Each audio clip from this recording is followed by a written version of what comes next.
de l'action, de l'émotion, des rebondissements, des coups de théâtre. Bienvenue dans l'émission Esquisse. First, I'd like to ask you a few questions. That's very important. But you must cooperate.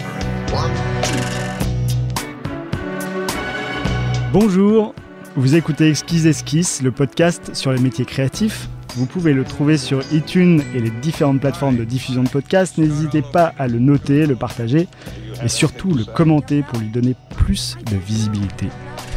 Je suis Alexandre Soubrier, réalisateur de films graphiques et je reçois aujourd'hui Folco Chevalier, écrivain et entrepreneur.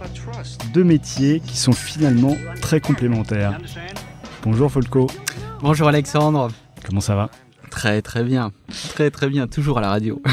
C'est toujours un grand plaisir. Eh ben c'est parfait. Quand est-ce que tu as commencé à avoir envie d'écrire des livres ?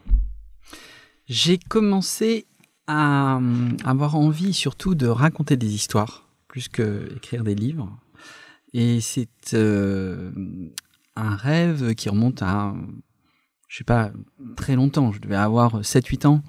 Donc, quand je me suis mis à imaginer des histoires, alors ça a commencé par se caractériser par d'abord des pièces de théâtre. Ah oui.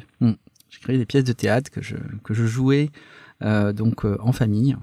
Donc quand tu avais 11-12 ans, alors c'est ça. Absolument. Ah, que tu osais payer. Donc en plus. ton statut d'entrepreneur commençait aussi à prendre forme. Là. Exactement. Donc je me disais qu'il y avait peut-être moyen de distraire les gens et puis d'en tirer quelques profits. D'accord. Donc ça remonte à il y a assez longtemps. Ok, et une fois que tu as identifié ton envie de faire du théâtre et de vendre tes pièces, il s'est passé quoi ? Tu as suivi un parcours de littéraire ou pas du tout ? Pas du tout. Non, pas du tout. En fait, j'étais aussi passionné par l'informatique à ce moment-là. Et donc j'ai fait des études scientifiques en fait jusqu'au bac, donc un bac C à cette époque-là. Et puis ensuite j'ai enchaîné dans des études de commerce. Voilà, j'ai fait une prépa HEC. Alors pourquoi des études de commerce alors que tu étais intéressé par l'informatique ? C'est une bonne question. En fait, j'ai beaucoup hésité. En fait, à ce moment-là, dans mes orientations, en fait, j'ai découvert l'informatique. Je devais avoir 13-14 ans et j'étais fasciné par. J'ai compris pourquoi j'étais fasciné. J'étais fasciné parce qu'il était possible de faire et d'imaginer avec l'informatique. Tu verras tout au long de mon parcours. Ce qui le caractérise, c'est la créativité et l'imagination et la manière ensuite après dont cette imagination, je la décline sur différents supports. Mais ça, c'est le fil conducteur. Et donc le fait d'avoir un ordinateur sous le coude, donc mes parents m'ont offert un TRS-80. Je sais pas si tu connais ces ordinateurs à l'époque. Moi, je connaissais le TO7. Voilà, c'était pas très loin, donc avec un écran, avec un lecteur de cassette, donc qu'on utilisait pour sauvegarder ces programmes ou pour les télécharger. Avec des bandes magnétiques. Avec des bandes magnétiques, exactement. Donc il fallait à peu près entre 45 minutes et 1 heure pour charger un programme. Il fallait vraiment avoir beaucoup de patience, mais c'était pas le plus important. Ce qui m'intéressait surtout, c'était la programmation. Et donc, je me suis passionné pour un langage de programmation qui a un peu disparu aujourd'hui, parce qu'on n'utilise plus l'informatique de cette manière chez les enfants. C'était le BASIC, qui était un langage assez extraordinaire et qui me donnait déjà l'occasion d'imaginer des histoires, d'inventer des choses. Donc, mes premiers programmes consistaient par exemple à... Donc, j'avais donné évidemment un nom à mon ordinateur, ça c'était évident, il s'appelait Max. Et mes premiers programmes, c'était des programmes de simulation d'intelligence artificielle. On pouvait déjà poser des questions à l'ordinateur et l'ordinateur répondait. Voilà. Tu utilisais ces programmes. Non, je les créais. Ah, tu les crées ? Ouais, je programmais. Ouais, j'ai appris la programmation à ce moment-là. Et donc, tu crées des logiciels d'intelligence artificielle. Des logiciels, oui, pas loin, ouais. En tout cas, des simulations d'intelligence artificielle avec, de manière très basique, hein, donc des algorithmes, des embranchements, de la reconnaissance de texte, etc. Donc, ça, c'était assez génial. Pour moi, c'était un autre univers qui s'ouvrait. Et encore une fois, un moyen de raconter des histoires et d'exercer ma créativité. Donc j'ai créé des jeux, voilà. Donc et puis au moment où s'est posé la question de mon orientation, J'ai vraiment hésité entre poursuivre une carrière donc dans l'informatique à cette époque-là, et apprendre le développement, devenir développeur et autres, ou avoir une carrière un peu plus commerciale. Donc, dans ma famille, il y a beaucoup d'entrepreneurs. Donc, au final, donc j'ai plutôt opté pour cette carrière, pour ce début de carrière, en tout cas entrepreneurial, qui était aussi entrepreneurial commercial. Donc, avant de devenir entrepreneurial, parce qu'à cette époque-là, on faisait une école de commerce et l'entrepreneuriat était pas forcément une discipline aussi valorisée qu'elle ne l'était aujourd'hui. Mais bon, c'était très ouvert. L'univers des possibles était très ouvert. Mais du coup, j'ai refermé le boisseau sur 2 passions, qui étaient d'une part effectivement l'écriture. Voilà. Mais pour moi, c'était pas envisageable mentalement, intellectuellement, d'avoir une carrière complètement créative. Voilà. Donc, et l'informatique. Mais bon. Et pourquoi c'était pas envisageable? Enfin, on t'avait dit non, mais c'est pas possible, ou t'avais conclu après des moult recherches que en réalité, non, j'ai pas fait de recherche à cette époque-là. Donc c'était plutôt ce qu'on appelle un peu des croyances limitantes. Des croyances limitantes et puis des environnements qui sont plutôt orientés business que créatifs. Donc pour moi, c'était pas, voilà, ça faisait pas partie d'une culture, en tout cas. Voilà, d'une culture qui me disait ok, très bien, je vais tenter une voie. Ouais, ton environnement social t'invitait à aller plutôt vers le. Ouais, assez naturellement. Ouais. Voilà, exactement. Et donc bon, je me suis un peu laissé aussi guider, et puis j'ai fait confiance. Voilà. Et du coup, est-ce que tu avais une vision de ce que tu voulais faire après cette école au moment où tu es rentré dans l'école? Pas vraiment. Donc, c'est des écoles généralistes, hein, donc on fait du commerce, on fait du marketing, on fait de la finance. Donc bon, j'ai testé toutes ces disciplines. Donc après, ce qui m'intéressait vraiment, c'était plutôt le marketing et la communication. Et donc, du coup, en sortant, je me suis dit bon, je vais rentrer dans une grosse boîte qui fait du marketing et de la communication, et puis avancer dans cette voie, tout en continuant quand même à écrire. Donc j'écrivais des petites nouvelles, voilà. Mais bon, quand on est en école de commerce, on a plein d'autres choses à faire aussi. Et puis en faisant un peu de théâtre aussi. Et est-ce que le commerce t'invite, enfin, ça peut t'inviter à écrire malgré tout, mais dans d'autres domaines? Enfin, je veux dire, le marketing, tu dois écrire pas mal aussi, non? Oui, absolument, tout à fait. Donc en fait, t'as exactement. Ouais, le copywriting par exemple. Parce que tu aurais pu faire Hippocagne, Cagne pour des trucs vraiment très littéraires. Si tu voulais choisir entre une prépa scientifique ou littéraire, vu que c'était tes 2 passions à la base. Ouais. Ok. Ouais. Et Hippocagne, non, ça t'a jamais traversé l'esprit? Non, pas du tout. Ah, vraiment, absolument pas. Non. Ok. Et alors, tu continues ton parcours dans HEC et tu sors de l'école. À l'ESCP. Bon, c'est pas loin. Mais, je fais une prépa HEC. Prépa HEC, ah oui, prépa HEC, et ensuite après j'ai intégré le SCP. D'accord. Voilà. Et ça t'a appris les bases pour toute la suite de ta carrière d'entrepreneur, j'imagine, le SCP. Exactement. Et très bonne formation généraliste. Et quand t'en es sorti, tu t'es directement entré dans une boîte de commerce, du coup? C'est ça, exactement. Et là, comme j'aimais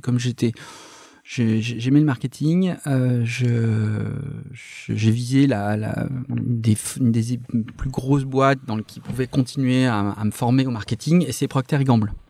Ah oui. Voilà. Donc une très très grosse boîte du coup.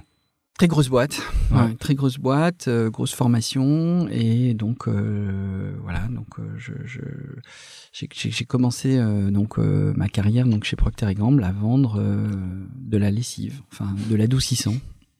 Ok. Voilà. C'est une très belle école de marketing parce que ce sont des environnements extrêmement concurrentiels, et donc c'est une très bonne formation aussi de base, donc pour continuer à développer ses capacités. Ouais. Et t'es resté salarié encore longtemps après, ou parce que t'es devenu entrepreneur, donc t'as dû monter à un moment donné ta propre boîte? Ouais. Alors en fait, ce qui s'est passé, c'est que je suis parti aux États-Unis faire ce qu'on appelle un service national en entreprise, à cette époque-là, un VSNE. Je rêvais de vivre à New York, Et donc, j'ai eu l'occasion et la chance de décrocher donc un stage en entreprise, donc dans le cadre de mon service militaire. Mais c'était complètement civil, hein, donc j'étais cadre dans une agence de design et de packaging. Et j'ai passé 3 ans donc à New York. Donc, le VSNE c'est 18 mois, mais je suis resté. Et donc j'ai découvert la culture américaine évidemment. Donc j'apprécie énormément. Et surtout, donc j'étais dans une agence de design et de packaging. Et à ce moment-là, j'ai redécouvert l'informatique, puisque c'était en 92, 93. Et le web commençait à éclore. Et donc, c'est posé la question de est-ce que je continue dans une voie, soit dans cette agence de design packaging, soit je reviens en France chez Procter & Gamble. Et je me suis dit que là, à ce moment-là, il y avait quelque chose d'assez intéressant parce que il y avait une nouvelle explosion que je pressentais, en tout cas, de nouvelles possibilités créatives aussi, d'entrepreneuriat, voilà, donc la Silicon Valley, etc. Donc, et je me suis dit, c'est vraiment là que j'ai envie de travailler, quoi. Enfin, en tout cas, c'est le secteur dans lequel j'ai envie de travailler, quoi. J'ai vraiment envie de travailler dans ce nouveau secteur qui n'est plus réservé aux informaticiens. Donc, ça devient très commercial. Le web est devenu très commercial. Il y avait plein de nouvelles choses à inventer aussi. Et donc en moi est revenue l'envie d'entreprendre. Voilà, est venue l'envie d'entreprendre en tout cas dans ce secteur. Donc après je me suis placé dans différentes boîtes donc pour apprendre comment ça fonctionnait, voilà, et effectivement faire mûrir mon projet d'entreprise qui m'a pris 7-8 ans jusqu'à ce que je décide de me lancer parce que à un moment j'ai eu la bonne idée. Voilà, il y a plein de conditions qui ont été réunies. On en parlera plus tard si tu veux. Voilà, donc ça a été une découverte et après une maturation, l'envie de se mettre dans ce milieu et après une maturation. D'ailleurs, j'y pense, tu touchais au code quand tu avais 15-16 ans. Après, tu n'y as plus jamais retouché ou c'est des choses qui sont survenues au moment du web, du HTML, de tous ces langages de programmation très spécifiques? Du coup, oui, je me suis réintéressé à ça. Donc le HTML, le PHP, voilà. Donc. D'accord. Donc tu as commencé à écrire du code. Pas loin. Ouais. Exactement. Ouais, okay. Tout à fait.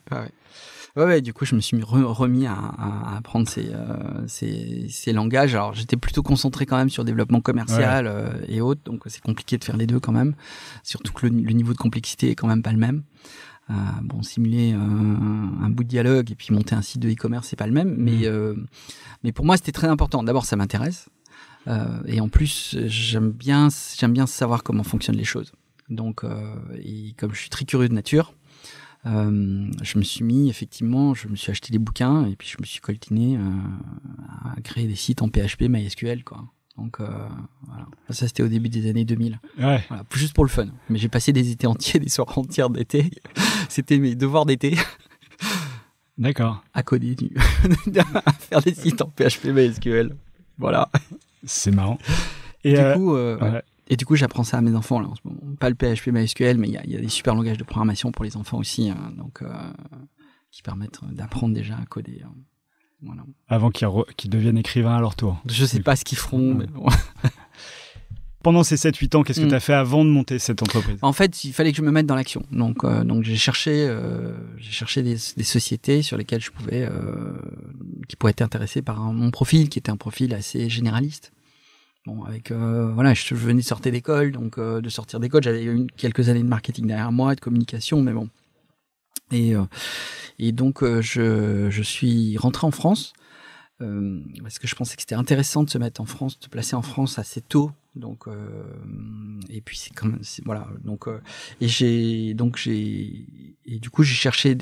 j'ai toqué à la porte de beaucoup de groupes en me disant voilà.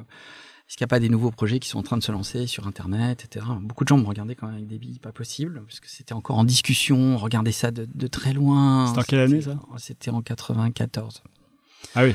Donc c'était assez précurseur, donc j'étais assez pionnier, en tout cas dans ce domaine.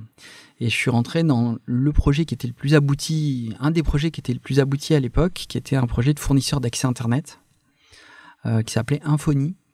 Je sais pas si tu connais, qui était lancé par Infogrames, qui a été pendant un moment un des tout premiers éditeurs de jeux vidéo mondiaux. Ah oui.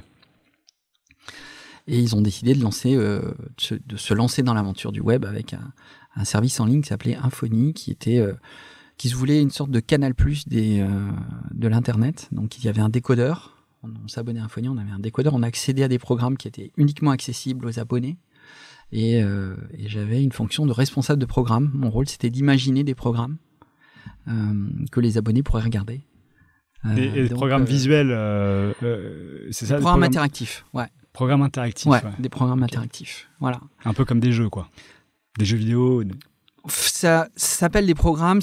Aujourd'hui, c'est un peu l'équivalent de site web. C'était des expériences interactives complètes. Je te donne un exemple. Donc, dans les programmes que j'imaginais, j'ai conçu un programme qui permettait aux abonnés de suivre la mission de Claudie Andrédé, qui a été la première Française à partir dans l'espace. Donc, en 96. Et donc c'était un truc assez génial qu'on a fait. Je travaillais avec un journaliste chez RFI, je pense. Et donc, il est allé interviewer Claudie Andrédé à Baïkonour, où elle lui a raconté jour après jour ce qui allait se passer dans la station spatiale. J'ai monté un partenariat avec la NASA pour aller récupérer des images et des vidéos de l'exploration spatiale. Et donc, les abonnés, au jour le jour, se connectaient sur le service et pouvaient suivre exactement ce qui se passait pendant la mission de Claudie Andrédé. Voilà. Les décors changeaient en plus, les décors changeaient, c'est-à-dire qu'au début, avant que ça décolle, les abonnés étaient dans la salle de contrôle. Et puis le jour où la fusée a décollé, on a changé le décor, donc les abonnés étaient dans l'espace et ils pouvaient écouter donc ce qui se passait jour après jour dans la mission. Ils pouvaient visionner des vidéos aussi donc de la NASA exclusive, de toute la conquête spatiale, parce que je suis passionné de conquête spatiale. Enfin, j'aurais pu être aussi astronaute, ça fait partie encore des 10 000 vies que j'ai à vivre, mais bon, voilà, j'écris donc de toute façon, voilà. Donc et en plus ils pouvaient poser des questions à des journalistes scientifiques aussi pour échanger sur le sujet. Voilà, ça c'est exemple de programme, tu vois. Donc alors moi j'animais beaucoup je suis passionné de science, donc et j'animais beaucoup tous les programmes scientifiques, découvertes. Voilà, donc j'ai permis aux abonnés, par exemple, de dialoguer pendant la nuit des étoiles aussi avec des astronomes. Voilà, donc l'enjeu vraiment, c'était de faire des programmes très événementiels. C'était très précurseur de ce qu'on voit aujourd'hui maintenant sur les réseaux, de toute façon, les Facebook et compagnie, sauf que c'était il y a 20 ans. Du coup, là, c'était génial parce qu'on apprenait tout. Enfin, on apprenait tout le métier. Ça changeait régulièrement. Il y avait de nouvelles innovations. Et donc, je travaillais chez Infony. Après, je suis rentré dans le groupe Vivendi. Donc, au début des années 2000, pareil, 98, 99, à la grande époque de Vivendi, qui avait énormément de projets dans le numérique avec Jean-Marie Messier. Donc, d'ailleurs, je travaillais sur un projet littéraire qui était le lancement d'une librairie en ligne qui s'appelait BOL, qui se voulait concurrente d'Amazon. Parce qu'Amazon était déjà lancé. Amazon était déjà lancé aux États-Unis, mais pas encore en France. Donc vraiment, l'idée, c'était de résister à l'envahisseur et donc de créer un champion européen que soit BOL. Donc on s'est lancé simultanément dans 5 ou 6 pays. La librairie était vraiment superbe. Et c'était un très très joli projet. Et donc moi je faisais du business development, des partenariats, je montais des partenariats qui visaient à accroître le trafic et les visites qu'il y avait sur le site. Et donc ton projet à toi, tu le montes en quelle année? Justement, donc là c'est à ce moment-là que la folie internet est passée en surmultiplié. Donc début des années 2000. Ça frémissait déjà aux États-Unis en 98-99, mais en France, là, ça s'emballe, quoi. Donc, les médias se passionnent pour le sujet. L'argent coule à flot, entre guillemets. Mais bon, il y a beaucoup de capitaux qui s'intéressent à ça parce qu'il y a des positions à prendre. Et pendant l'été, j'ai eu une idée je m'intéressais. Du coup, je travaillais sur des sites e-commerce. Donc, justement, à ce moment-là, j'étais chez BOL. Et pendant l'été, j'ai une idée. Je me dis, mais attends, quand même, l'Internet, c'est quand même un support formidable pour rassembler les gens. Donc, est-ce qu'on pouvait faire du commerce autour du fait de rassembler les gens autour d'un acte d'achat? Et donc, je me suis dit, peut-être que les gens peuvent faire des achats groupés. Ça n'existait pas, les achats groupés à cette époque-là. Et donc, je me suis dit, il y a peut-être quelque chose à faire là. Et donc pendant tout l'été, j'étais très très très très excité par cette idée que je pensais révolutionnaire. Et donc j'en ai parlé à une très bonne amie qui est devenue ma meilleure amie depuis. Je l'ai faite monter dans la boucle et donc on a décidé de monter ensemble donc une société qui est un site de e-commerce d'achat groupé qui s'appelait Le Spot. Et donc on a quitté Vivendi, le projet BOL, donc presque du jour au lendemain, pour se lancer dans cette aventure. Voilà. Projet BOL qui était en pleine expansion. Ouais. Mais à ce moment-là, il y avait plusieurs choix. Est-ce qu'on continue à rester dans ces gros projets qui étaient aussi formidables, hein. C'était très intéressant parce que on était très vite immergé dans des environnements internationaux. On échangeait avec les homologues américains. Il y avait McKinsey qui était dans la boucle. Enfin, c'était d'un super niveau, franchement, et des gens de très très très très grande qualité. Un environnement complètement international qui allait à toute vitesse. Un challenge qui était passionnant. Mais à côté de ça, il y avait quand même l'opportunité de créer quelque chose de ex nihilo et d'être maître à bord. Et ça, c'était quand même très intéressant, d'autant plus qu'à ce moment-là, on pouvait avoir des moyens, entre guillemets, très rapidement.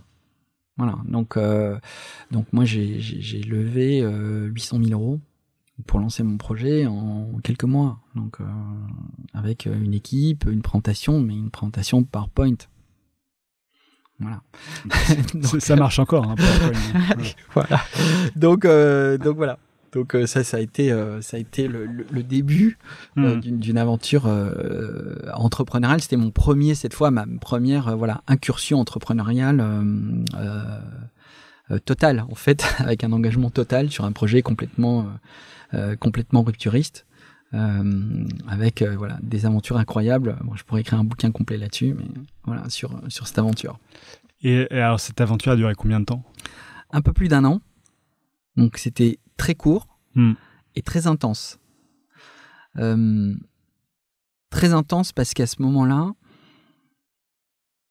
ça allait très très vite. C'était en 99. Donc 2000, donc passage à l'an 2000, et tout le monde se lançait, donc il fallait aller très très vite. Il y avait une sorte de pensée unique du premier entrant. Si on n'est pas le premier entrant, on va se faire bananer, etc. Bon, l'histoire a montré que c'était pas ça la problématique. Il fallait durer, au contraire. Mais bon, donc tout le monde se précipitait. Il y avait beaucoup d'argent. Moi, il nous est arrivé quelque chose d'assez difficile, c'est que les idées, c'est assez fascinant quand même, les idées. Hein. Ça circule dans l'air. Comment les gens attrapent les idées et comment une idée finalement se retrouve dans la tête de peut-être 5, 6, 7 personnes en même temps. Et c'est exactement ce qui s'est passé concernant ce projet. Ouais. J'étais convaincu d'avoir, en France en tout cas, cette idée d'être le premier. Donc on a commencé à faire la tournée des capitaux risqueurs pour lever des fonds, etc. Donc au début, c'était génial, tout le monde trouvait notre projet génial. Et puis au bout d'un mois, on disait mais c'est bizarre, on n'arrive pas à lever des fonds, donc qu'est-ce qui se passe ? Ah ben non, mais en fait, on a vu passer 2 autres personnes après vous qui avaient exactement la même idée. Et en fait, je me suis lancé et j'avais déjà 5 concurrents sur le marché. Donc ça a été très dur. Donc il a vraiment fallu jouer des coudes pour arriver à essayer d'émerger. Tout le monde est mort. Voilà.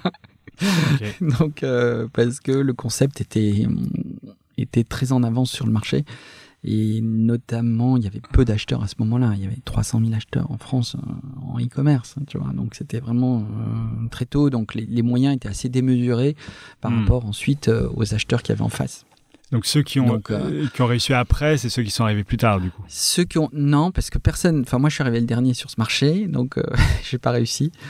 Et ce sont des acteurs surtout qui ont fait du e-commerce, pas de l'achat groupé, et qui ont levé beaucoup d'argent. Parce que moi, quand tu me parles d'achat groupé, je pense surtout à Groupon. Ah oui, alors plus tard. Quand je dis plus tard, c'est après. Encore une fois, ça a muté les achats groupés. Donc effectivement, oui, ceux qui ont réussi sont ceux qui sont arrivés peut-être 7, 8, 9 ans plus tard. Donc la prime au premier entrant là. Mais eux, ils sont pas arrivés en même temps que vous, quoi. N'étaient pas absolument pas respectés. Et puis ils ont travaillé. Ça, le concept a muté. Ils ont fait ça sur des services. Alors que moi j'ai fait ça sur du produit. Donc les marges sont sont beaucoup plus faibles sur du produit. Plus compliqué, plus facile de faire du 50% et de driver du trafic dans un restaurant, chez des coiffeurs, sur du service. Et puis, il y avait beaucoup plus d'acheteurs. Le marché était beaucoup plus développé, donc j'avais beaucoup d'avance. Et les fonds que j'avais levés n'étaient pas suffisants pour tenir justement le temps que, évidemment, la masse critique d'acheteurs soit là. Je le savais depuis le début. La problématique que j'ai eue et qu'ont eu tous les acteurs sur ce marché et beaucoup, c'est que on avait prévu de lever et très vite, il fallait cramer de l'argent. Donc, on avait un burn rate qui était très élevé parce qu'il fallait qu'on embauche des gens, il fallait qu'on fasse du marketing, voilà, pour prendre des positions sur le marché et relever très vite dans la foulée. Et là, j'ai pas réussi à relever des fonds parce que en avril 2000, ouais, c'est ça, 2000. Ouais, c'est ça, avril 2000. En avril 2000, ouais. bon, voilà, la bulle Internet explose et là, plus personne n'y croit. Tout le monde dit que ça ne va pas marcher. Et voilà. Et donc, moi, j'ai 20 salariés. J'ai levé des fonds. Voilà, j'ai mis toutes mes économies dans le projet et je vois arriver une vague dont je sais qu'elle va être très, très difficile à franchir. Et tu mets du temps à la franchir ou comment tu rebondis très vite ou est-ce que en sachant que ça va être difficile, tu te dis bon bah je fais autre chose ou quoi? Comment tu réagis face à cette vague? On est combatif, donc d'abord on essaie de trouver tous les moyens pour arriver à la franchir, donc pivoter, se repositionner, céder l'activité, et puis on se rend compte que ça finalement à ce moment-là c'était devenu ce qu'on avait créé, ce qu'on pensait valoir quelque chose ne valait plus rien, mais c'était encore très virtuel tout ça, donc ça n'était que des projections. Donc, puis les actifs qu'on crée en un an sont quand même assez faibles. On a un petit fichier client, on a des salariés qui sont qualifiés, donc du coup, en fait, on a arrêté l'activité et il a fallu après se penser ses plaies et puis très vite aussi retrouver du travail parce que j'avais une famille à nourrir. Et puis, quand on est entrepreneur, on n'a pas de filet de sécurité. Et en plus, j'avais mis tout ce que j'avais dans le projet. Voilà. Mais j'ai eu de la chance, j'ai très vite retrouvé. Et tu as retrouvé un travail en tant que salarié, du coup? Ah oui, ouais. J'avais plus les moyens de réentreprendre. Là. J'avais plus les moyens ni psychologiques, ni financiers de recommencer, en tout cas, de réentreprendre. Là. Et, clairement, là, c'était... Et du coup, tu as mis combien de temps avant de penser pouvoir remonter une entreprise dans laquelle tu croyais? En fait, tu vois, c'était en 2000. Alors après, j'ai eu une nouvelle aventure, j'ai eu une autre aventure entrepreneuriale, mais j'étais pas solo. J'étais pas, qui n'était pas portée. J'ai rejoint une aventure entrepreneuriale qui était une agence de design d'expérience utilisateur, donc qui s'était créée. Ça aussi, c'était en amont. C'était assez avant-gardiste pour la France, en tout cas. Complètement. Ah, c'était en 2007. Ouais. Voilà, donc une très belle aventure. Donc j'étais associé, mais la société s'était créée avant mon arrivée. Donc avait déjà un volant d'activité, voilà. Donc il y avait déjà quand même. Donc je repartais dans l'entrepreneuriat, mais de manière un peu plus souple. Donc ça a été entre 2000 et 2007. Tu vois, entre temps j'ai travaillé dans des agences de communication, voilà. Donc pour un peu penser mes plaies et puis arriver à me ressentir à l'aise pour reprendre finalement un certain risque, quel qu'il soit, d'entreprendre et d'arriver sur des projets, soit que je créais, soit qui étaient déjà sur des stades très très early stage, comme on dit. Voilà, ça a été 7 ans, quoi. 7 ans. Donc là, on est en 2014 à peu près. Ouais, c'est ça, exactement. Ouais, c'est ça, exactement. Donc là, on en a fait une très belle boîte. Donc, c'est une très, très belle aventure. Est-ce qu'on peut dire le nom de cette boîte? Oui, Nealite, ça s'appelait. Ah oui. Nealite.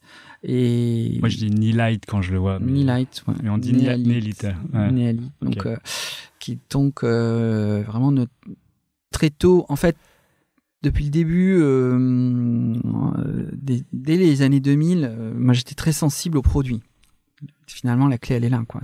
Il faut déjà faire un bon produit, donc qui soit en phase avec les attentes des utilisateurs. J'ai toujours eu cette sensibilité. Et d'ailleurs, en fait, quand on a monté le spot, on a fait tester notre site par un ergonome en 2000 pour s'assurer, parce que c'était clé. La conversion, le taux de conversion, il était clé. Le fait que les sites soient adoptés par les utilisateurs,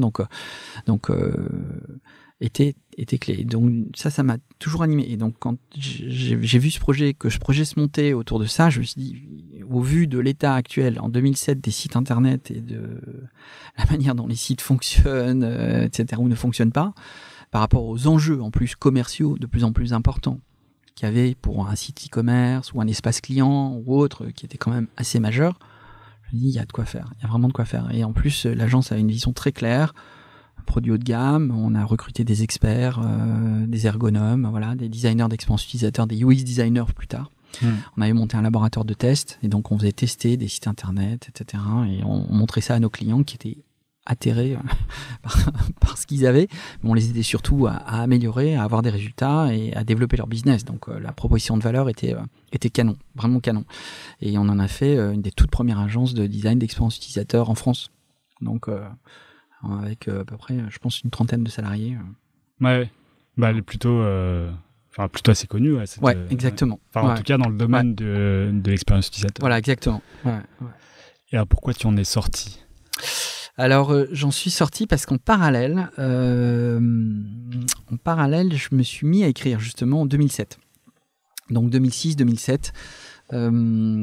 L'écriture qui était que j'avais mis un peu sous le boisseau. C'était 2005-2006. Ça m'est revenu. J'ai eu envie de raconter des histoires à nouveau. Donc voilà. Alors que j'avais un peu oublié ça. C'était aussi un moment où je me cherchais un peu et pour moi c'était finalement renouer avec ma créativité. C'était un moyen aussi de retrouver certains fondamentaux. Ça semblait effectivement un moment charnière puisque peu après tu vas rejoindre Nilight. C'est ça, exactement. Et donc, et puis surtout, il y a une histoire qui me trottait dans la tête. Donc, du coup, je me suis dit, ok, je vais commencer à l'écrire, quoi. Et donc, de fil en aiguille, j'imaginais pas du tout écrire un roman. Au début, je voulais juste m'amuser à écrire cette histoire. Puis de fil en aiguille, de page en page, c'est devenu 10, 20, 30, 40, 50, 100 pages. Et puis, je me suis mis en quête d'un éditeur et j'ai trouvé un éditeur.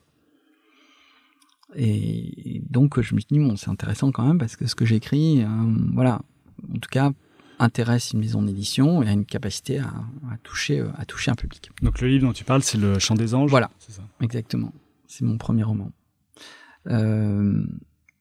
Et en parallèle, donc, je suis rentré dans cette agence. Il y avait beaucoup à faire en termes de développement commercial, etc. Donc, bon, je voulais continuer. Je me suis dit, j'ai envie de continuer à écrire. Mais bon. Et ce qui s'est passé, c'est qu'il y a une très grosse rupture. Il y a une rupture qui est arrivée, en fait, sur le marché de l'édition en 2009-2010, avec l'avènement de l'auto-édition. Il faut savoir que le secteur de l'édition est un des secteurs qui, selon moi, en apparence en tout cas, n'a pas été aussi disrupté de manière aussi radicale, que le secteur de la musique, par exemple. Voilà. Le cinéma, on est en train d'y arriver en ce moment avec Netflix, mais l'édition, voilà, c'est vrai que la musique, on l'écoute sur des supports numériques, du coup, il était facile de les rendre numérisés, alors que le livre, exactement. On lisait pas encore à l'époque sur des supports numériques. Voilà, exactement. Donc pour moi, quelque part, il y avait d'un côté l'écriture, l'édition, et de l'autre côté, il y avait mon attrait pour l'entreprise, la création d'entreprise et le numérique. Mais je voyais pas le pont entre les deux, en fait. Donc du coup, et avec cette rupture qui a été l'avènement de l'auto-édition, l'explosion des livres numériques aux États-Unis, entre autres. Donc je me suis dit, il y a quand même des choses qui se passent quand même sur ce secteur. Donc j'ai commencé vraiment à m'y intéresser. Et j'ai trouvé que c'était intéressant. Du coup, j'ai expérimenté. Je te raconterai, on parlera peut-être un peu plus tard de ce que j'ai écrit. Voilà. Donc, je vais juste terminer sur pourquoi j'ai basculé après et j'ai quitté Nilight. Et du coup, j'ai un peu expérimenté sur ce marché. Je me dis, il y a quand même vraiment des choses très intéressantes à faire sur ce marché. Comment tu fais pour expérimenter sans avoir le produit final déjà dans les mains? Alors là, tu as expérimenté avec ton premier livre. Ouais, j'ai expérimenté avec mon premier livre. Ouais. Bah, je te dirai, on en parlera plus tard. Okay. D'accord, si tu veux. Donc, du coup, j'ai expérimenté en parallèle parce que j'aime bien faire des choses en parallèle aussi. Voilà, je parallélise pas mal. Et donc, à un moment, je me suis dit, ok, l'agence avait vraiment, on avait fait une belle agence, c'était bien. C'est vrai que l'aventure entrepreneuriale où tout est à créer commençait un peu à s'essouffler, c'est normal. Donc quand on atteint une certaine taille, ce qu'on a envie d'y faire, la manière dont on peut la faire évoluer, en tout cas selon moi, était plus limité, et c'est normal. Donc on rentrait dans une phase un peu plus gestionnaire. Et donc, en parallèle, se produit cette idée de travailler vraiment à 100% maintenant donc dans le secteur de l'édition, de faire des choses, peut-être d'innover, d'inventer, sous plein de formes, commencer à vraiment se cristalliser. Et donc, c'est pour ça que j'ai décidé de remonter une nouvelle société donc, qui s'appelle Apollo New Media. Voilà. D'accord. Et que tu as depuis, du coup, maintenant 4 ans. Voilà, c'est ça, exactement. Très bien. Donc là, en fait, le but d'Apollo New Media, au-delà d'expérimenter sur le marché de l'auto-édition, il me semble que c'est aussi d'aider les auteurs. Est-ce que tu peux développer l'activité, le cœur de l'activité de cette société ? Absolument. Donc la mission globale aujourd'hui d'Apollo New Media, c'est d'aider tous ceux qui ont des idées, un message à faire passer, d'accord, à diffuser ce message en utilisant tous les leviers du numérique. Voilà. Donc ça, c'est je dirais la mission générale. Parce que je pense qu'aujourd'hui, le numérique, c'est un formidable outil de diffusion d'idées. Et finalement, les idées, c'est ce qui m'intéresse aussi. Après, comment ça se concrétise matériellement aujourd'hui, aujourd'hui je travaille sur un premier médium de diffusion d'idées qui est le livre. Donc j'aide tous ceux qui veulent diffuser leurs idées à leurs idées écrites. Alors. Leurs idées écrites, voilà, à les écrire et ensuite après à les diffuser, d'accord, via tous les moyens numériques à leur disposition. Voilà. Mais c'est au travers du livre. D'accord. Ce que tu as dit en premier lieu à travers le livre, mais ça peut être, on peut imaginer la musique ou des choses Pourquoi qui pas peuvent devenir tangibles. Pourquoi pas aujourd'hui, la musique, est-ce qu'il est vraiment tangible ? Je sais pas, mais non, mais ça va être des conférences, ça peut être des chaînes YouTube, ça peut être énormément de choses en fait. Parce que je me suis rendu compte que c'est un vrai métier. C'est un vrai métier. Donc les gens savent peut-être écrire, formaliser leurs idées, ensuite après les marketer. C'est un autre métier. Donc c'est un métier qui est assuré aujourd'hui par les maisons d'édition. Mais sur le numérique, il y a beaucoup de choses encore à faire de ce côté-là. Voilà. Donc la vision, c'est de se positionner vraiment comme un accompagnant, un conseil. L'idée, c'est pas de remplacer les maisons d'édition, parce qu'elles ont des forces commerciales, une capacité à mettre des livres vraiment devant un public, mais en même temps d'accompagner aussi les auteurs sur tout le marketing qui va autour, parce qu'aujourd'hui, on ne peut pas faire l'économie de prendre aussi en main son marketing, sa communication, sa diffusion. Voilà. Et donc il y a besoin de conseils de ce côté-là. Voilà. Et tu ferais des podcasts ? Oui, bien sûr. Parce que tu parles de YouTube et de choses comme ça. Bien sûr. Le podcast, ça fait partie des éléments qui se... Il faudra qu'on parle alors. Ouais. Avec plaisir. Parlons de tes projets maintenant. Et avant de parler de tes projets, est-ce qu'il y a un artiste fondateur qui t'a poussé vers l'écriture ou le théâtre d'ailleurs, puisque tu as commencé par ça à 11-12 ans? Est-ce qu'il y a Quel est ton inspirateur, on peut dire favori? Il y en a peut-être 2 ou 3. Ah oui, il y en a. Alors, ce que j'écrivais, c'était... Pas tous, hein, parce que... Voilà. Non, je vais t'en donner 2. Un pour le fun, mais bon, je les lis plus, c'est Conan Doyle, c'est avec Sherlock Holmes. Ah, c'est... Alors moi, j'ai lu un livre d'Arthur Conan Doyle qui n'avait rien à voir avec Sherlock Holmes et qui était génial. C'était sur... je me souviens plus le nom du livre, mais c'était sur les guerres moyenâgeuses. D'accord. Ouais.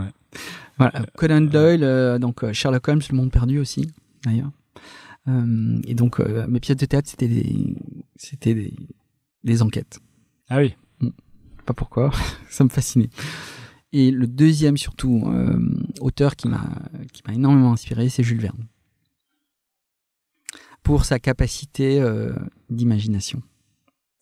Et c'est marrant parce que dans Jules Verne, il y a aussi beaucoup de choses techniques, d'avant-garde. Absolument. Absolument. Qui correspondent un peu à de l'anticipation, quoi, finalement. Exactement. Ouais. Pour moi, c'est un auteur d'anticipation, mais qui n'était pas dans le fantastique, surréaliste, etc. D'ailleurs, tu le verras dans mes écrits, on en parlera. Donc, pour moi, je m'inspire énormément de Jules Verne, dans la manière dont j'écris, dans la manière dont j'essaie de concevoir mes histoires. Il y a un côté futuriste fantastique, mais ça pourrait arriver. Je veux vraiment que mon public se dise que ça pourrait arriver. Donc, Jules Verne avait cette capacité incroyable à justement... imaginer des choses après en plus qui sont arrivées, donc la conquête spatiale, les voyages au fond des mers, donc et ça c'était, donc il m'a énormément fasciné. Ça a été un vrai choc quand j'ai lu Voyage au centre de la Terre, quand j'ai lu 20 milieux sous les mers, De la Terre à la Lune, et d'ailleurs j'ai l'intégrale dans ma bibliothèque de Jules Verne. Donc les éditions Atlas ont réédité la totalité des Jules Verne, c'est dans des très très belles éditions. C'était Hetzel qui faisait ça, c'était magnifique, avec très très belles illustrations de Gustave Doré. Ah oui.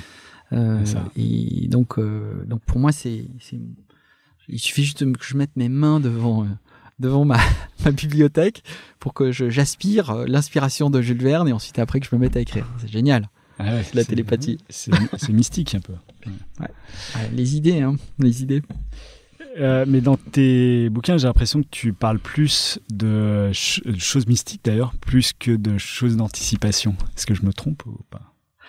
Alors, comme j'ai lu quelques nouvelles sur les anges et des choses comme ça. Il y a deux piliers dans mes livres. C'est vraiment deux piliers. Il y a la science et il y a la spiritualité. Voilà. Donc, ce sont vraiment deux piliers. Et je mélange les deux. Et la spiritualité, c'est le mystère. Et le mystère, c'est ce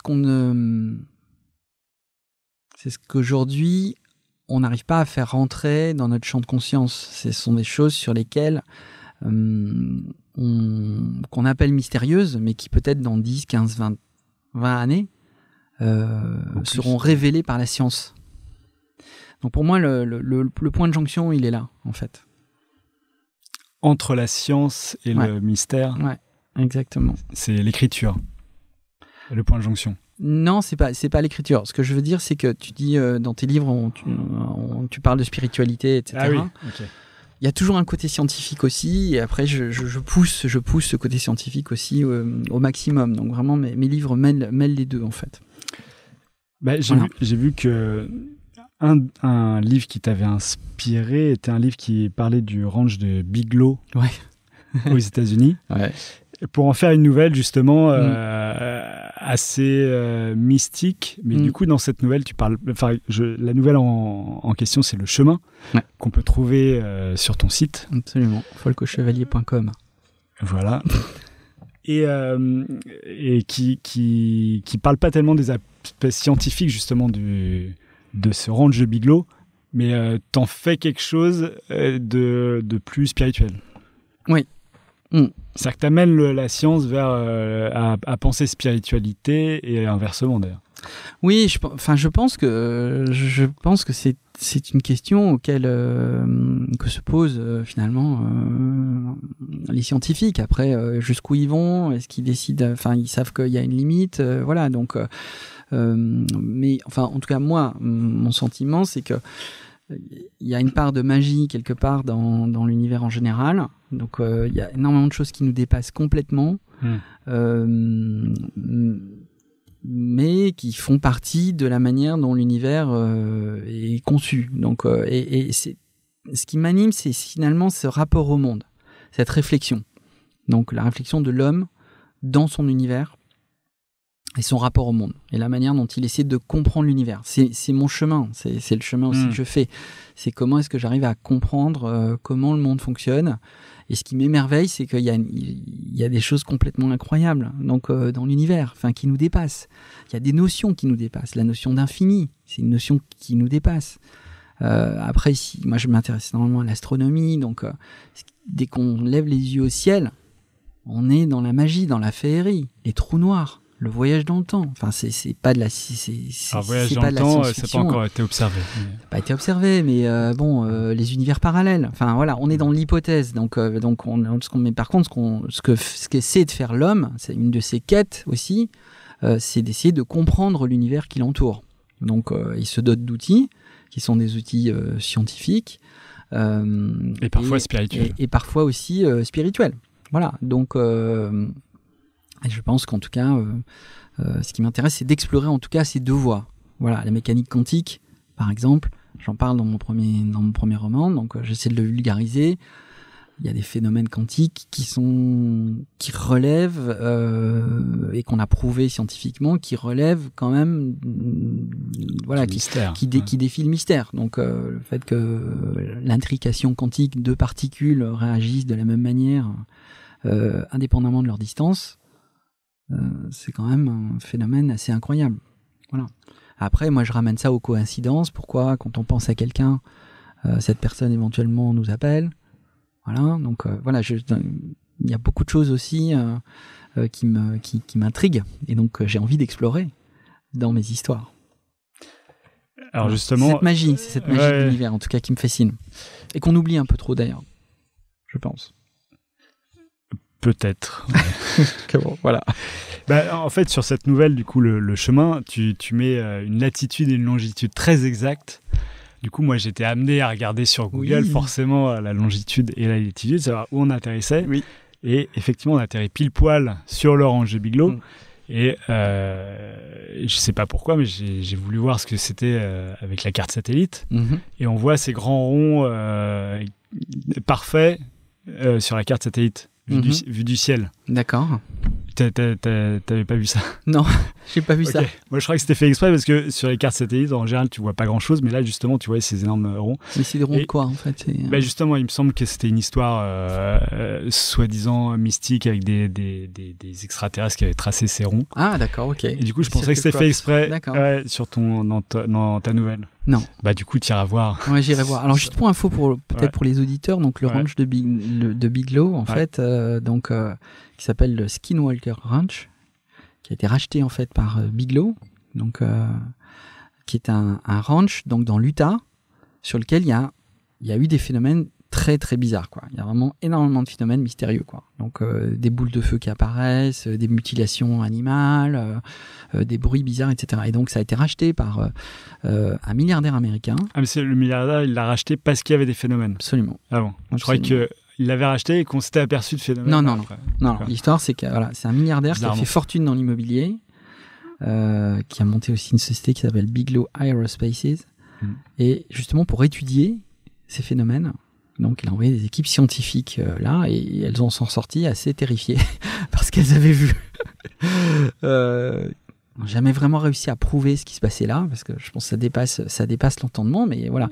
Et donc, il y a eu un livre qui a été écrit là-dessus.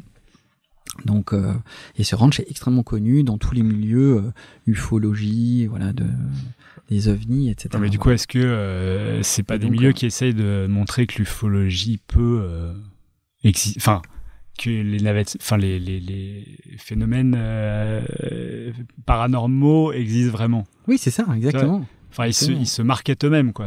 Ouais, bien sûr. Est-ce que toi, t'as essayé d'y aller? Non, mais voilà. Et donc du coup, la nouvelle, effectivement, se passe pas très loin, effectivement, en tout cas dans l'Utah. Et donc il se passe des phénomènes très très bizarres, donc avec des paysages qui changent, des choses que certaines personnes voient et d'autres que certaines personnes ne voient pas. Il y a aussi un élément important dans mes histoires, c'est la perception. Enfin, voilà, notre perception au réel. Donc c'est un sujet qui m'intéresse énormément parce que notre perception, on se dote d'outils pour essayer de comprendre le réel, mais nous, en tant que personne individuelle aussi, donc on peut arriver à percevoir le réel. Et déjà, notre perception du réel, elle est extrêmement subjective. Donc, il a été prouvé que notre capacité d'absorption d'ailleurs d'informations et de ce qui reste des informations qu'on a dépend énormément énormément d'éléments en fait. Donc notre rapport au réel déjà n'est pas objectif, il est complètement subjectif. Voilà, et donc ça c'est aussi un élément que j'explore dans cette nouvelle. Il suffit de prendre des drogues pour s'apercevoir que le réel peut changer à tout moment. Absolument. Je dis pas qu'il faut en prendre pour le voir, mais Non, je sais qu'il y a beaucoup d'artistes qui en ont pris pour justement transformer leur vision. Bien sûr.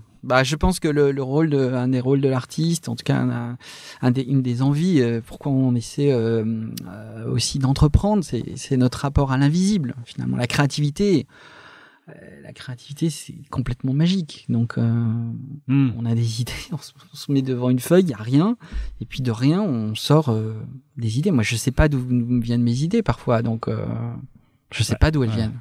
Si c'était objectif, tout le monde sortirait les mêmes choses tout le temps. Quoi. Ouais. Donc voilà, ce rapport à l'invisible, il est assez fascinant.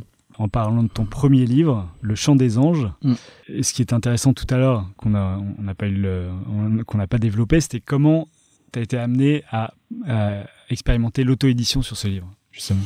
Alors, donc effectivement, c'est un livre qui a eu 2 vies. Donc la première, chez un éditeur classique, et puis il a rencontré un petit public à ce moment-là. Et puis, en 2012, Amazon a lancé en France son service Kindle Direct Publishing, qui est un service d'auto-édition, donc qui permet vraiment à toute personne de déposer son manuscrit sur la plateforme avec une couverture et de voir son livre disponible à la vente sur le magasin Amazon, donc qui a une capacité d'attirer quand même un trafic phénoménal. Il y a plusieurs millions de personnes qui viennent tous les jours ou tous les mois sur Amazon. Et donc moi je voulais absolument l'expérimenter et mon éditeur en fait entre-temps a cessé son activité et donc j'ai pu récupérer mes droits, puisqu'une des problématiques quand on publie, c'est quand on signe un contrat d'édition, c'est qu'on cède ses droits, les droits de reproduction, donc et donc on n'est pas en capacité de faire un autre livre ou voilà sur un autre support. Donc du coup j'ai récupéré mes droits, donc j'ai réussi à récupérer tout ce qui avait été fait par mon éditeur, la couverture, etc. J'ai demandé toutes les autorisations idoines et j'ai republié mon livre en auto-édition. Et j'ai fait du marketing sur internet aussi, j'ai contacté des blogueuses, je me suis assuré d'avoir des commentaires, etc. Et mon livre a été best-seller. Best-seller. Donc il est monté dans le top des ventes très très vite. En un mois, il s'est retrouvé dans le top 10 des meilleures ventes en numérique Kindle. Ce qui était très étonnant. Enfin, c'était fou, quoi, parce que... Et c'était en quelle année que tu avais posté ?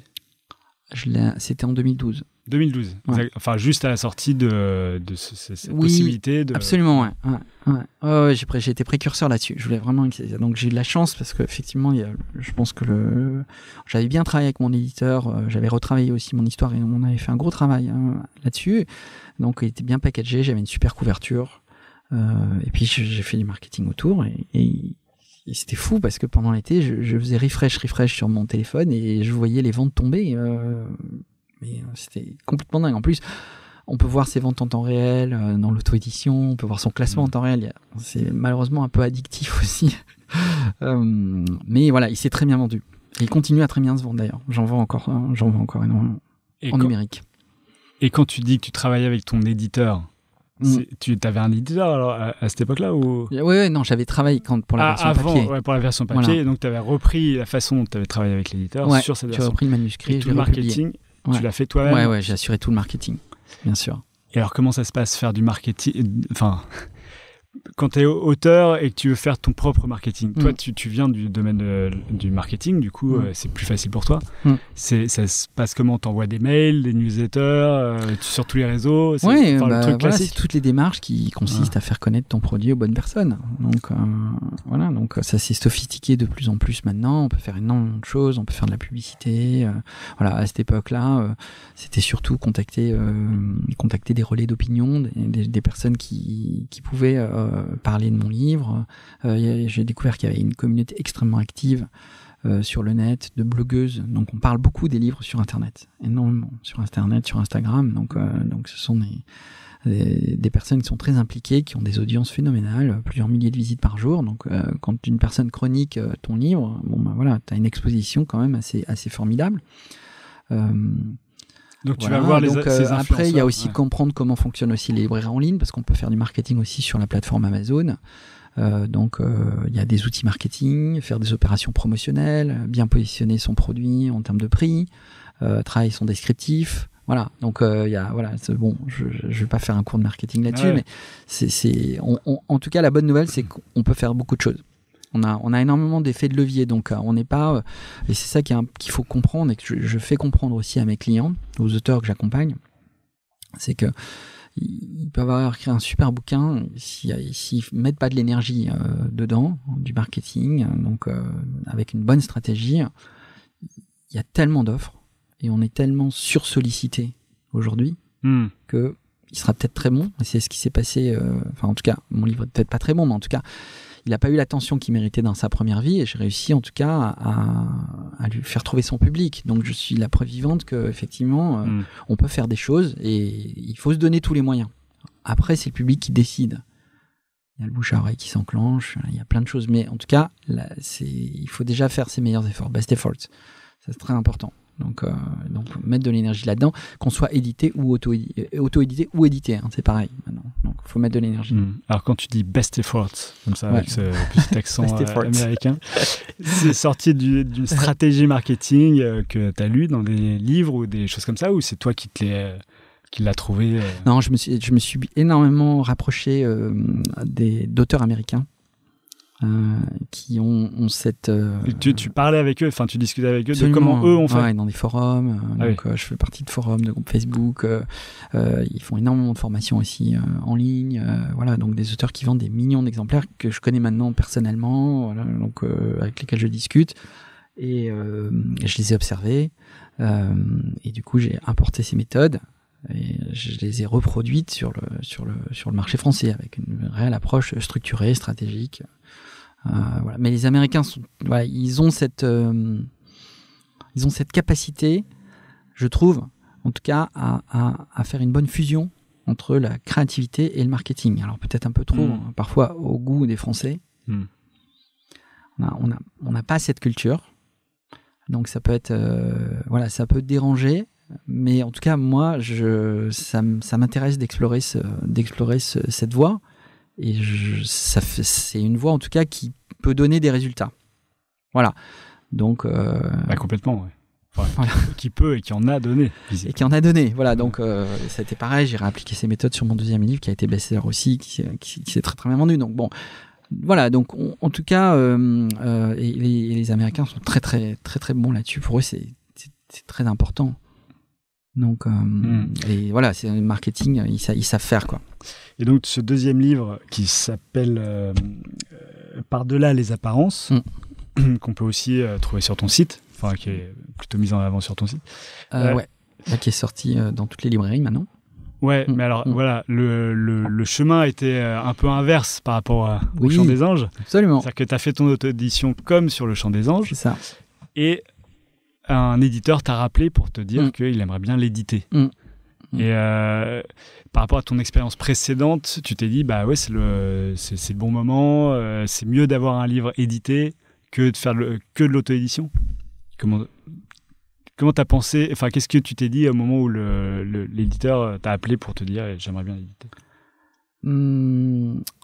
Pour moi, j'ai beaucoup travaillé sur ce marché, du coup, de l'auto-édition, donc je vois ses avantages, ses limites aussi. Donc, l'auto-édition en numérique, en tout cas, c'est très bien. Donc, mais aujourd'hui, le marché du numérique, c'est 8% du marché de la vente de livres en France. 92% aujourd'hui, c'est du papier. On achète du papier, encore beaucoup, à la différence des États-Unis. Et on achète dans les librairies ou dans les librairies en ligne. Voilà. Et donc, moi, quel est mon job en tant qu'auteur? En tout cas, je pense auteur-entrepreneur, c'est de m'assurer que mon livre touche le plus large public possible. Voilà. Sous tous les formats possibles, j'ai écrit une histoire, j'ai mis de l'énergie dans une création. Après, cette création, je peux la faire vivre sous plein de formats différents. Donc, c'est un livre. Ça peut être un livre audio, ça peut être une traduction aux États-Unis, ça peut être donc ça peut être en numérique, ça peut être en papier, ça peut être une pièce de théâtre. C'est ma vision en tout cas, parce que j'écris des histoires. Donc ça peut être un film. Et donc là, j'avais déjà fait le job sur le numérique. Voilà, donc ça a été un best-seller. Il s'est bien vendu, je suis rentré dans le top des ventes, mais effectivement, ce que me propose un éditeur, un grand éditeur comme Larousse, au sein du groupe Hachette, c'est l'accès à un réseau de distribution que sont les libraires et une force de frappe commerciale à laquelle je n'ai évidemment pas accès. Voilà. Donc évidemment, c'est intéressant aussi de s'ouvrir aussi à un public que moi, en tant qu'auto-éditeur, je n'étais absolument pas en capacité de toucher. Voilà. Et est-ce que le retour est bon ? Le retour est très bon. On a fait un super travail. Ils ont fait un super travail. Je suis vraiment très content. Très bon démarrage. Voilà, les livres continuent à se vendre. Donc j'ai tout un nouveau public que je touche, qui m'écrit régulièrement maintenant. Donc j'ai plein de nouveaux lecteurs qui m'écrivent presque tous les jours. C'est vraiment incroyable. Donc je suis vraiment très content de cette collaboration. Et t'as arrêté du coup l'auto-édition. Enfin, j'imagine que c'est un contrat. C'est ça. Tacite. Ouais. Oui, c'est ça. Donc à ce moment-là, clairement, en tout cas. Après, il y a des auteurs qui négocient parfois. Enfin, la vision, la manière dont le marché évolue, c'est que il y a beaucoup de possibilités. Il faut aussi que chacun reconnaisse aussi ses capacités et ses forces, ses limites. Voilà. Donc effectivement, du coup, moi, mon livre, en tout cas, n'est plus disponible en auto-édition. Maintenant, il est disponible sous la bannière Larousse. On peut le trouver dans toutes les librairies. Je ne le vends pas en direct sur mon site. D'accord. Parce que c'est pas mon job. Donc, mais il est disponible dans toutes les librairies en ligne et surtout dans toutes les librairies de France. Donc, les Cultura, les librairies Leclerc, les Monoprix, voilà, il est très bien placé dans ces librairies-là, quoi. Donc, ça, c'est assez formidable parce qu'elles ont une capacité aussi à attirer un public en leur sein. Et puis les équipes ont fait un très bon boulot en termes de mise en avant, donc mon livre est vraiment très bien mis en avant sur les tables des libraires, etc. Donc c'est ça aussi l'enjeu, hein. Donc c'est pas d'être noyé dans la masse, c'est vraiment d'être valorisé dans les nouveautés, dans les coups de cœur, etc. Parce que c'est là que se dirige le public principalement. Il y a un rôle de prescripteur qui est très fort. Et donc du coup, si le packaging est bon, le pitch est bon, la couverture est vraiment super. Donc beaucoup de gens achètent le livre, parce que il a été bien placé au bon endroit, au bon moment, avec la bonne histoire. Voilà. Donc c'est c'est vraiment passionnant. C'est une super aventure en tout cas. Moi encore une fois, c'est que du bonheur. Donc donc savoir que ça continue à évoluer et que mon histoire continue à rencontrer un public sous une nouvelle forme, c'est vraiment formidable. Et du coup, avec un tel succès, que ce soit maintenant avec le livre papier ou avec l'auto-édition, c'est quoi la suite pour toi ? Tu vas continuer à écrire des livres ? T'as un éditeur qui va te suivre, etc. James Patterson, qui est l'auteur qui est l'auteur qui vend le plus de livres au monde. D'accord. Je sais pas si tu le connais. Il n'est pas très connu en France. Non. Il sort 10 livres par an. Il les écrit pas tout seul. Hein. Ah oui. Mais il les fait pas écrire. Il les imagine et il les fait écrire par d'autres personnes. Voilà, c'est l'auteur le plus payé au monde, 50 millions de dollars par an. Et donc son conseil aux auteurs, quand ils ont écrit un bouquin, donc quand les auteurs leur disent wrote a book, what would be your advice? Et attends, je traduis parce qu'il y a pas je vais traduire après. Et donc il les regarde dans les yeux, il leur dit oh, you wrote a book, great, write another one. Donc en gros, pour traduire maintenant, donc l'avis de James Patterson aux auteurs qui sont tout contents d'avoir sorti un bouquin, etc. Ils disent ouais, j'ai sorti un bouquin, qu'est-ce que vous me recommandez? Et il leur dit t'as écrit un bouquin, super, écris-en un autre. Voilà. Donc, et je suis ce conseil à la lettre. Alors juste, c'est un de mes modèles parce que lui il a une capacité de production qui est incroyable.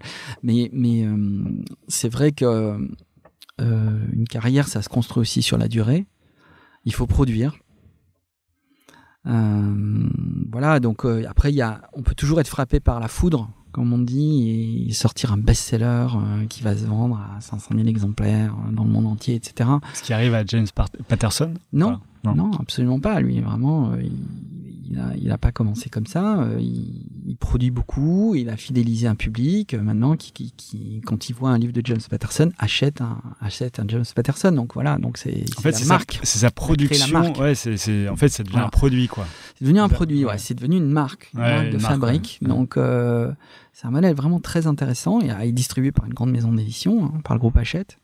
Et il écrit dans plein de genres différents en plus. C'est incroyable. Donc lui, voilà, il se concentre sur l'écriture des histoires.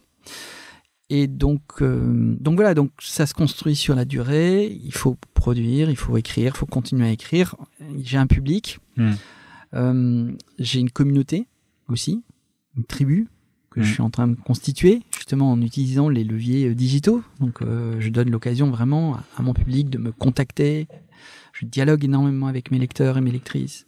J'ai une page Facebook assez active, un compte Instagram, voilà. Donc tout ça, c'est des liens que je tisse progressivement avec ce public. Facebook Live et des choses comme ça. Ouais, exactement. Pour mon lancement, j'ai fait énormément de choses. Donc voilà, j'ai testé plein de choses. Là, je suis sur le point de lancer un chatbot, donc qui va permettre à mes lecteurs de dialoguer avec l'intelligence artificielle de mon dernier roman.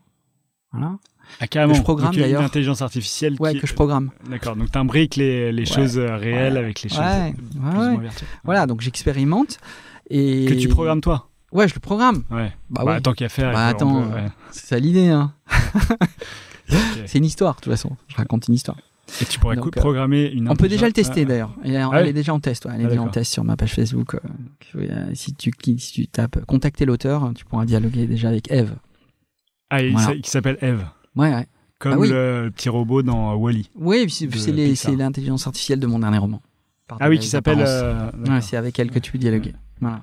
Bon, donc voilà, donc c'est un voyage que je commence et puis petit à petit, donc il y a une personne qui m'a lu, puis il y en a 10, il y en a 20, il y en a 30, et puis on continue à avancer. Donc, et c'est des lecteurs maintenant qui attendent le suivant. Voilà, donc tu trouves le temps d'arriver à écrire un livre tout en animant toutes ces communautés. Enfin, ta communauté déjà. C'est compliqué. C'est compliqué. C'est compliqué parce que j'écris, j'anime ma communauté, et puis aussi j'ai mon business de conseil à côté aussi. Donc voilà. Et puis trouver les idées. Les amis, la famille, le remix aussi. et parce que au-delà du temps que tu as pour écrire, il faut trouver les idées à écrire, enfin transformer les idées en projet littéraire. Oui. Et ça, c'est difficile de trouver les idées ou elles viennent comme ça? Ah non, les idées, c'est pas un problème. Ah oui. Ça, tu commences à écrire et elles viennent toutes seules. Ouais. C'est pas un problème. Après, il faut que je les structure. Faut que une idée fait pas un bon livre. Après, il faut apprendre. Je me forme aussi, donc dans l'art de raconter des histoires. Donc une idée fait pas un livre. Il faut se former au storytelling. Comment tu te formes, à l'écriture? Je lis beaucoup.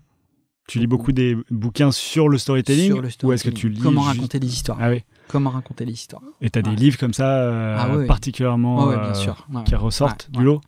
Il y en a un qui s'appelle Story de Robert McKee. Ah oui. Qui est la référence définitive pour dont on a déjà parlé sur ce podcast. Ah d'accord.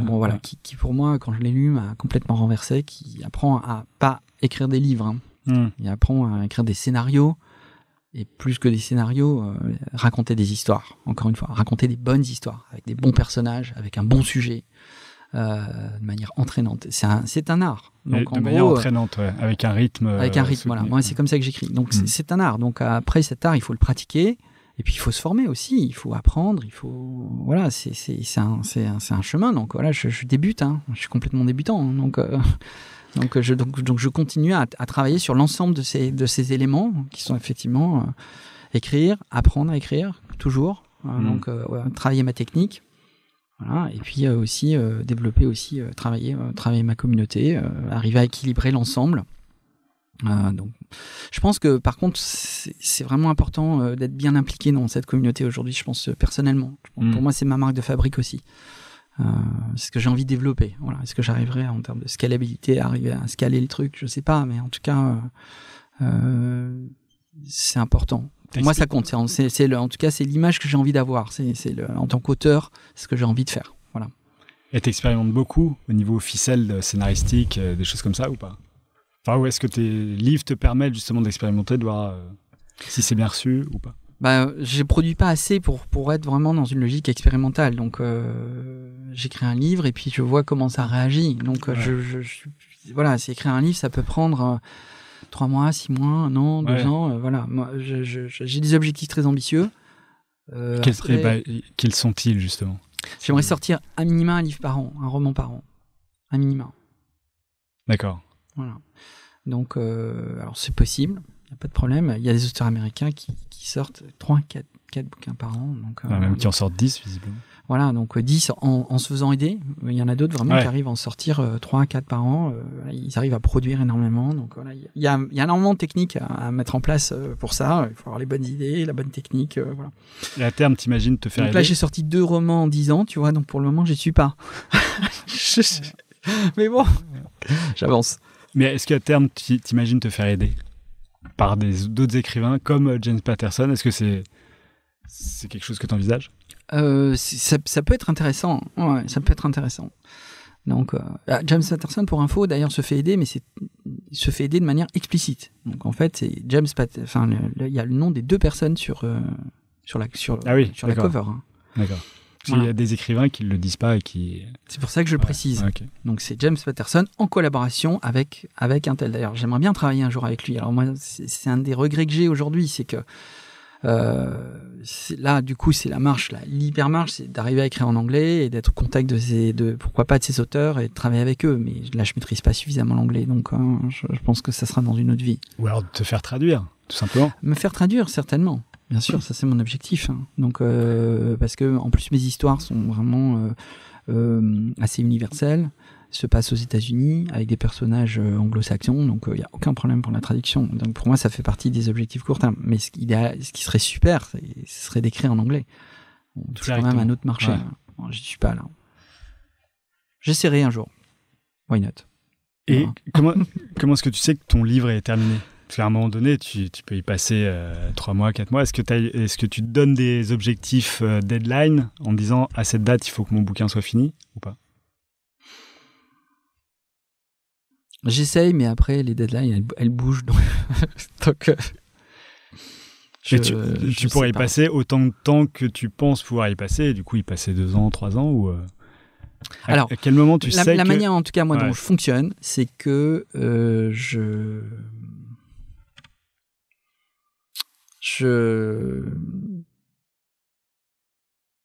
je suis assez perfectionniste et d'un autre côté, je sais qu'il faut produire. Donc, je sais qu'à un moment, il faut passer à autre chose. Donc, je ne vais pas essayer d'écrire, encore une fois, le chef-d'œuvre. J'ai toujours en tête d'essayer d'écrire un super bouquin, vraiment que les gens vont adorer, etc. Donc, c'est toujours l'intention qui m'anime quand j'écris. Ensuite, voilà, je sais aussi que plus je vais écrire et mieux je vais écrire. Plus je vais écrire des histoires et mieux je vais écrire des histoires. C'est mathématique, ça. Donc, il n'y a pas de raison que ça se dégrade. Parce que c'est comme le tennis, plus on joue, mieux on joue. Voilà, j'ai fait du sport. Donc, c'est assez mathématique. Donc, à un moment, il vaut mieux dire, ok, très bien, je boucle ça. Par contre, je me suis équipé d'une équipe aujourd'hui à qui je livre mon livre en avant-première. J'ai des lecteurs VIP avec lesquels je travaille qui vont m'aider justement à continuer à le perfectionner. Mais si tu veux, entre le moment où je termine l'écriture et le moment où ça se diffuse, j'ai ce sas justement de co-création, de collaboration. J'écris pas, encore une fois, c'est mon histoire, hein, donc je la laisse pas écrire par les autres, mais par contre, il m'aide à écrire une meilleure histoire encore. Et donc ça, c'est très intéressant aussi d'être dans cette énergie avec des gens qui vont te faire des retours dans mon public cible. Donc que je fais, voilà, donc et ça c'est donc à un moment c'est assez excitant aussi de se dire ok, très bien, là maintenant je sais plus très bien, j'ai plus les idées claires, ok, je le donne à mon public de lecteurs VIP, je vais voir comment ils réagissent. Voilà, donc ça c'est ma technique. D'accord. Secret de fabrication. Merci. Voilà. Est-ce que tu sais pourquoi tu crées? C'est une grosse question philosophique. Ah oui, alors là, attends, t'as combien d'heures encore là devant toi là pour cette émission? À peu près une soixantaine. Ok. Ouais. Écoute, pourquoi je crée? Parce que pour moi, c'est vital. C'est vital. D'accord. Voilà. Il n'y a pas de développement Je ne possible. peux pas imaginer ma vie sans créer. D'accord. Après, je crée des histoires, mais voilà. Donc, dès que je ne crée pas, je ne suis pas bien en fait. Et t'aurais aimé commencer à créer plus tôt, enfin à sortir parce que créer, tu peux créer tout le temps sur ton carnet, mais là t'as sorti des livres. Oui. Du coup, t'aurais aimé, avec le recul comme ça, t'aurais aimé pouvoir les sortir plus tôt ces livres ou pas? Non. Puisque c'est vital.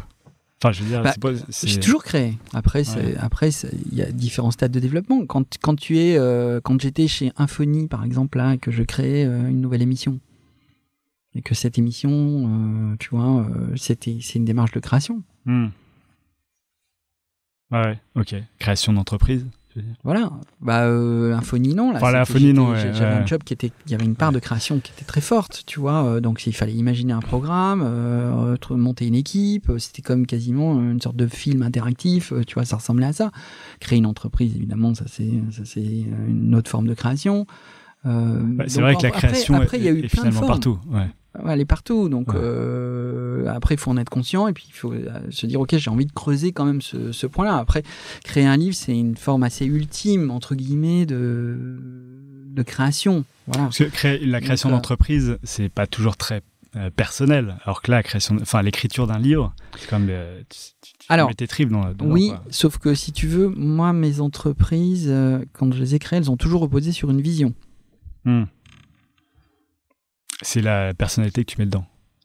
Oui, c'est un livre. Écrire un livre, c'est avoir une vision, c'est avoir une idée, une vision.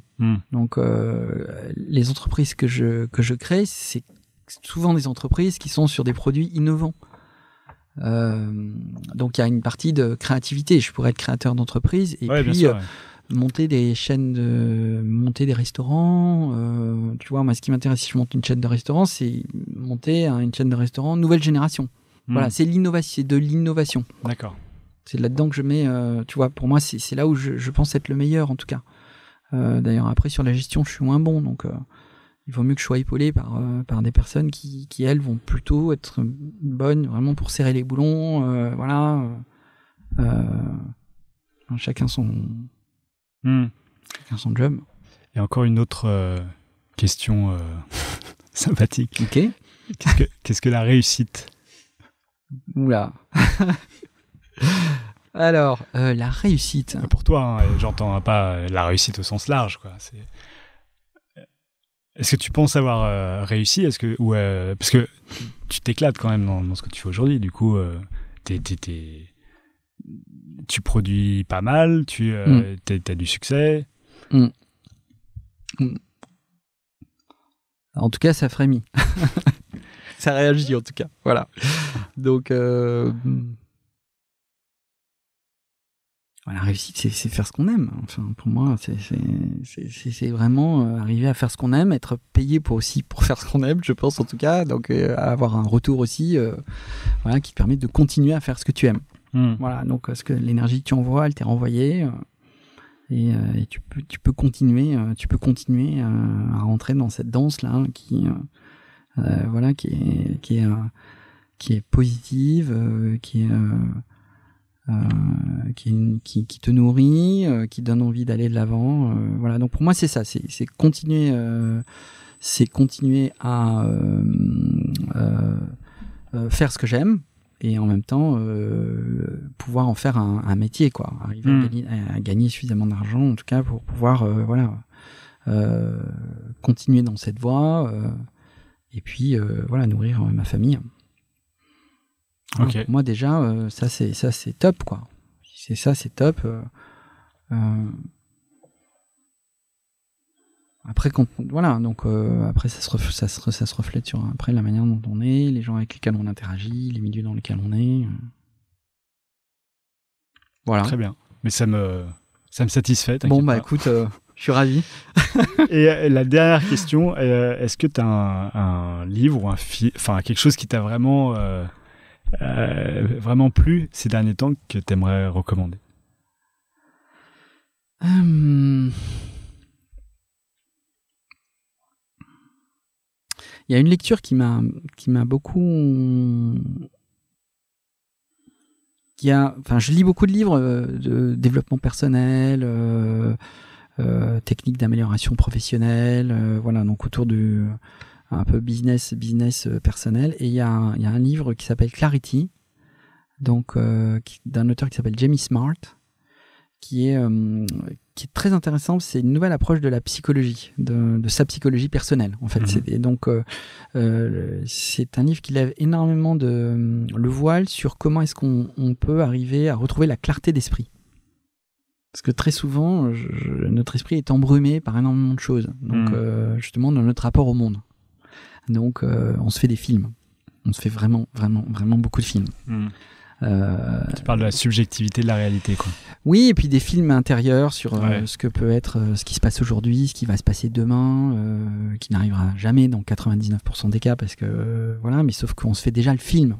Donc, et du coup, ça, je pense que c'est pour moi, dans mon cheminement personnel, je suis toujours à la recherche finalement d'une évolution et d'avoir l'esprit clair. C'est important d'avoir l'esprit clair, de se reconnecter à ce qu'on est. Quand on se reconnecte à ce qu'on est, on est heureux, on est forcément créatif. Donc voilà, on est au top. Donc c'est un peu cette notion de performance, mais pas de la performance pour la performance. La performance telle que je l'entends, qui est être bien centré, bien aligné, avoir les idées super claires. Et du coup, voilà, après on appelle ça le flow, etc. Il y a plein de trucs comme ça. Donc voilà, et ce livre donne vraiment des clés pour comprendre ce qui se passe. C'est une nouvelle approche de la psychologie qui est vraiment incroyable. Qui est sorti quand ? Il y a 1 an ou 2, je crois. Voilà, donc qui m'a été recommandé par un remixeur d'ailleurs. Voilà, un grand lecteur, grand lecteur. Donc vous l'aurez peut-être reconnu, et qui est génial. Voilà. Et donc en ce moment c'est mon livre de chevet, et donc je le lis, je le relis, je lis d'autres livres qui tournent autour. Voilà. Donc très souvent je creuse, hein. Quand je prends un sujet, j'aime bien le creuser avec d'autres. Mais c'est une nouvelle école. Et je pense que voilà, je recommande ça à mes lecteurs parce que ça peut leur ouvrir énormément de portes, et comprendre comment ils fonctionnent, et comprendre qu'ils ont toutes les clés en eux, voilà, et retrouver finalement le moyen de reprendre le contrôle, donc de leur vie, de leur esprit, et voilà, d'être dans la joie, dans le flow, dans la créativité. C'est vraiment top. Ok. Voilà. Un peu rapproché du micro là. C'est pas très grave parce que justement c'est la fin de l'émission. C'était la dernière question. Ouais, déjà. C'était court finalement. Merci beaucoup Folco d'être venu à cette émission. Grand plaisir. Et je te souhaite plein de bonheur pour le reste de tes livres. À toi aussi. Merci beaucoup. Au revoir. À bientôt. Voilà. C'est fini pour aujourd'hui. Si vous êtes arrivé jusque-là, c'est que l'épisode vous a sans doute plu. Alors n'hésitez pas à le partager, en parler, le commenter ou m'envoyer un mail sur alex@moonpalace.fr, ce qui m'aidera à poursuivre ces entretiens. Merci et à dans 2 semaines pour un nouvel épisode. Ciao.